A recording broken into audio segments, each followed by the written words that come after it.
Hello dears, ഞാനിന്ന് ഇൻസ്റ്റാഗ്രാമിൽ കണ്ടിട്ടുള്ള ഏറ്റവും ഈസി ആയിട്ടുള്ള ഒരു സാമ്പാറിൻ്റെ റെസിപ്പി ആയിട്ടാണ് വന്നിട്ടുള്ളത്. പച്ചക്കറികളെല്ലാം ഒന്ന് അരിഞ്ഞു വെച്ചിട്ടുണ്ട്. അതുപോലെ തന്നെ ചട്ടി ചൂടായി അതിലേക്ക് കുറച്ച് തൂവരപ്പരിപ്പ് ഒന്ന് ബ്രൗൺ ഷെയ്ഡ് ആവുന്നത് വരെ വറുത്തെടുക്കുക. അതുപോലെ തന്നെ കുറച്ച് ഉഴുന്ന് പരിപ്പും കൂടി ബ്രൗൺ ഷെയ്ഡ് ആവുന്ന വരെ വറുത്തിട്ട് കോരി മാറ്റി വയ്ക്കുക. എന്നിട്ട് അതിലേക്ക് ആ ചട്ടിയിലേക്ക് തന്നെ കുറച്ച് എണ്ണ ഒഴിച്ച് വറ്റൽമുളക് ചെറുതായി മൂപ്പിച്ചിട്ട് നമ്മളത് വറുത്ത് കോരി വെക്കണം കേട്ടോ, കോരി മാറ്റി വെക്കണം. എന്നിട്ട് അതേ എണ്ണയിൽ തന്നെ കടുക് പൊട്ടിച്ചിട്ട് നമ്മൾ വെണ്ടയ്ക്ക കൂടി ചേർത്ത് നന്നായിട്ടൊന്ന് വഴറ്റി കൊടുക്കുക. വെണ്ടയ്ക്ക നന്നായി വഴന്ന് വരുന്ന സമയത്ത് കുറച്ച് കറിവേപ്പില കൂടി ചേർത്ത് ഒന്നും കൂടെ വഴറ്റുക. എന്നിട്ട് നമ്മൾ അരിഞ്ഞു വെച്ചിട്ടുള്ള പച്ചക്കറി, എൻ്റെ കയ്യിലിപ്പോൾ മത്തങ്ങയും അതുപോലെ തന്നെ കുറച്ച് സവാളയും ഒക്കെ ഉണ്ടായിരുന്നുള്ളൂ, കുറച്ച് പച്ചക്കറി ഉണ്ടായിരുന്നുള്ളൂ. അപ്പോൾ അതും കൂടെ ചേർത്തിട്ട് നല്ലോണം ഒന്ന് വഴറ്റി കൊടുക്കുക. തക്കാളിയും കൂടി ഇട്ടിട്ടുണ്ടായിരുന്നു കേട്ടോ. ചെറിയ ഉള്ളിയാണ് നമുക്ക് സവാളയ്ക്ക് പകരം ഉപയോഗിക്കേണ്ടത്.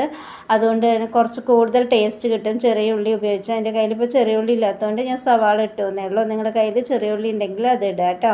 എന്നിട്ട് ലേശം ഉപ്പും ചേർത്തിട്ട് നന്നായിട്ട് വഴറ്റി കൊടുക്കുക. വഴറ്റിയതിന് ശേഷം നമ്മൾ കുറച്ച് മുളക് പൊടി, മഞ്ഞൾപ്പൊടി, മല്ലിപ്പൊടി എന്നിവ ചേർത്ത് കൊടുക്കുക. സാമ്പാർ പൊടി ഉണ്ടെങ്കിൽ അതാണ് ഏറ്റവും നല്ലത്.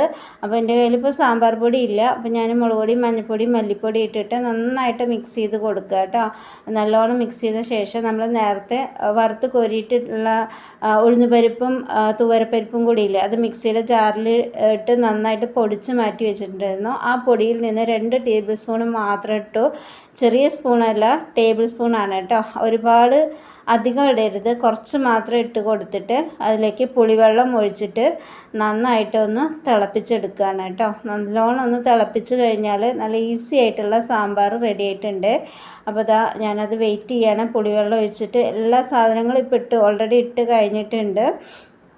നല്ലോണം ഒന്ന് തിളച്ച് വരികയുള്ളൂ. തിളച്ച് വന്നപ്പോൾ ഞാൻ കുറച്ച് കായപ്പൊടി കൂടി ചേർത്ത് കൊടുക്കുന്നുണ്ട്. അതുപോലെ തന്നെ നമ്മൾ നേരത്തെ വറുത്ത് കോരി വെച്ചിട്ടുള്ള വറ്റൽമുളകും കറിവേപ്പിലയും ചേർത്ത് നല്ലോണം ഒന്ന് മിക്സാക്കിയതിന് ശേഷം അടച്ച് വെച്ചിട്ട് സ്റ്റവ് ഓഫ് ചെയ്യാവുന്നതാണ്. ഇത്രയേ ഉള്ളൂ. ഈസി സാമ്പാർ റെഡി ആയിട്ടുണ്ട്.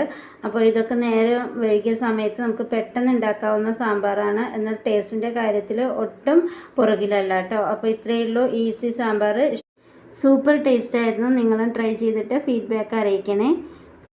അതുപോലെ ലൈക്ക് ചെയ്യാനും ഷെയർ ചെയ്യാനും മടിക്കില്ലേ. വീണ്ടും നല്ല വീഡിയോസുമായി കാണും വരേക്കും ടാറ്റ ബൈ ബൈ.